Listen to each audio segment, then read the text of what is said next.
I am joined by Adele Gutman Milne. See, I did say his last name. you gotta include the spouse, you know.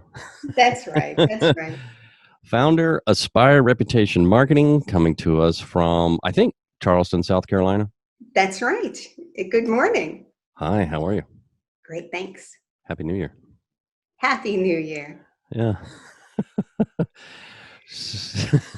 Here, here's Yeah, here's to all of us in 2021. We really need a break. we can do it.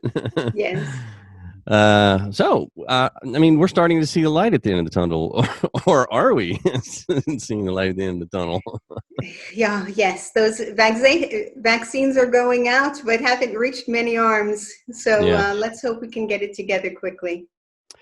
Yeah, we saw a little travel over the holidays, you know, which is good, maybe. Um, but so let's talk about moving out of survival mode and into grabbing market share, which I think a lot of hotels have really got to make that switch, because we'll be out of this eventually. And but let's talk about that, and how should hotels be using their CRM to grab that share, that market share, that mind share. Well, I am very much an advocate for the guest experience, and that is the foundation. Your reputation is your foundation for making all of your conversions, attracting new customers to you. It will just help with everything that you do in terms of your sales, marketing, and revenue goals. And the biggest way to impact that is by increasing your communication. And of course, CRM, that is what it's about, right? So just think about the voice of the customer when you're deciding what you need to do, because people have these tools already but aren't really fulfilling their full potential of what you can communicate. So think about what questions are asked at the hotel. What do people call in about? Do they call in about, can you explain the pet policy to me? Or do they ask what the hours of the fitness club are, or what kind of entertainment facilities are in or around the hotel?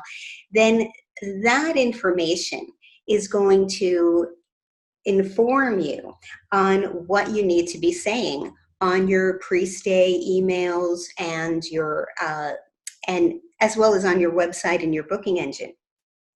So, for example, if people are arriving at the front desk and, oh, well, I'm his wife and the reservation's in his name, and I'm here early with the kids and I want to get in, and you're not going to let that family in because their name isn't on the reservation, then you need to make sure, for example, that pre-stay in the pre-stay email, that please give us the names of all the guests that will be staying at the hotel, all the registered guests, so that we can ensure a smooth arrival for you.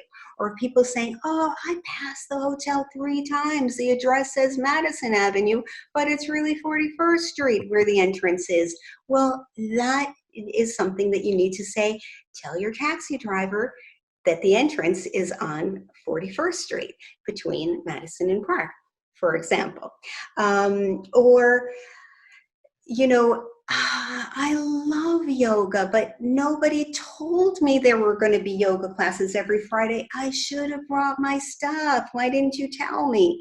Then that should all be included. It is so important what the restaurant hours are, what's open and what's not open right now.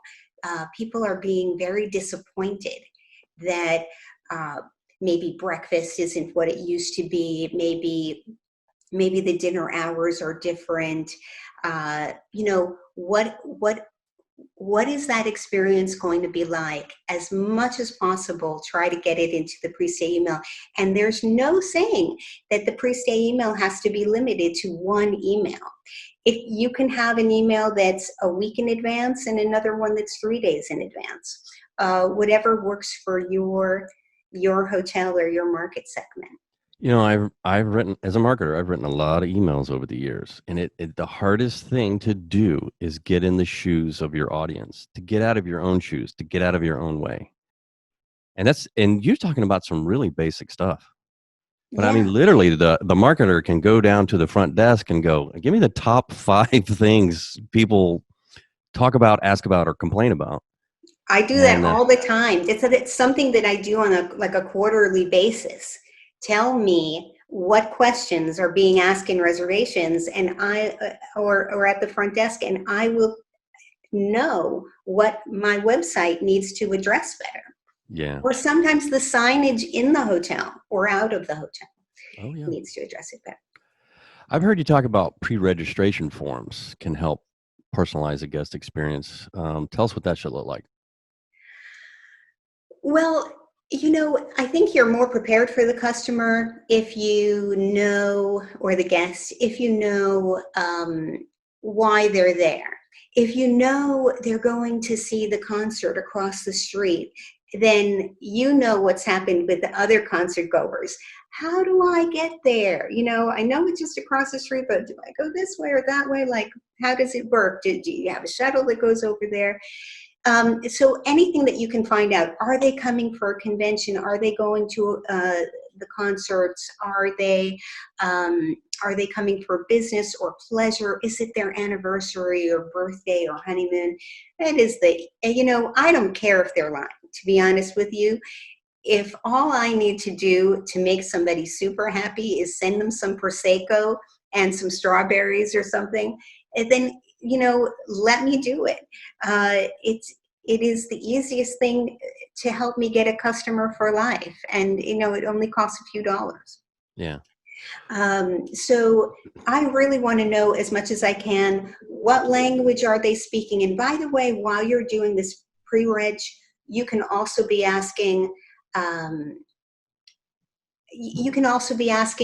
do you want to buy flowers for your room? Do you want to buy, a basket of snacks or a bottle of wine for your room? So you can be pre-selling those things. I mean, I don't think those things make big money, but, all put together, it can add some incremental revenue, but more than that, it adds to the guest experience, because even if they paid for it, they're happy to have it if they wanted it.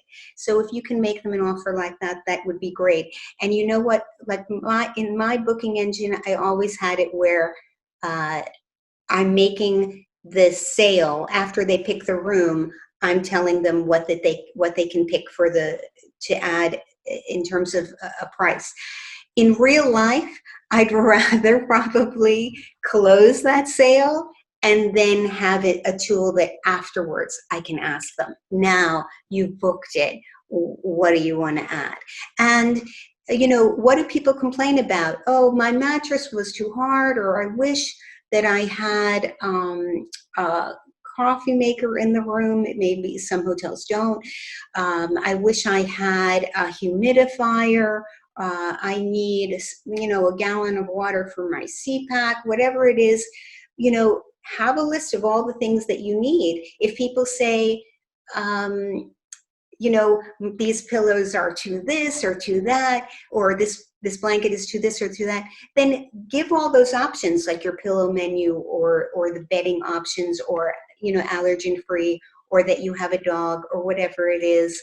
Have all that available to choose before they stay, so that people, and it could be free, or if it is expensive to deliver, then have a small price with it. But it'll save you a world of problems, just knowing that you have foam mattress toppers, feather beds that you can put on. Then when somebody comes into the room and sees that it's not exactly right, at least they know they have it. If they don't know you have it, how do you expect them to ask for it? They're just going to send you a bad review saying the beds are not comfortable, when you could have taken care of it. Well, that's some very good advice, Adele. I thank you so much for joining me. It's a pleasure. Thank you so much, Jason. Okay. Bye-bye.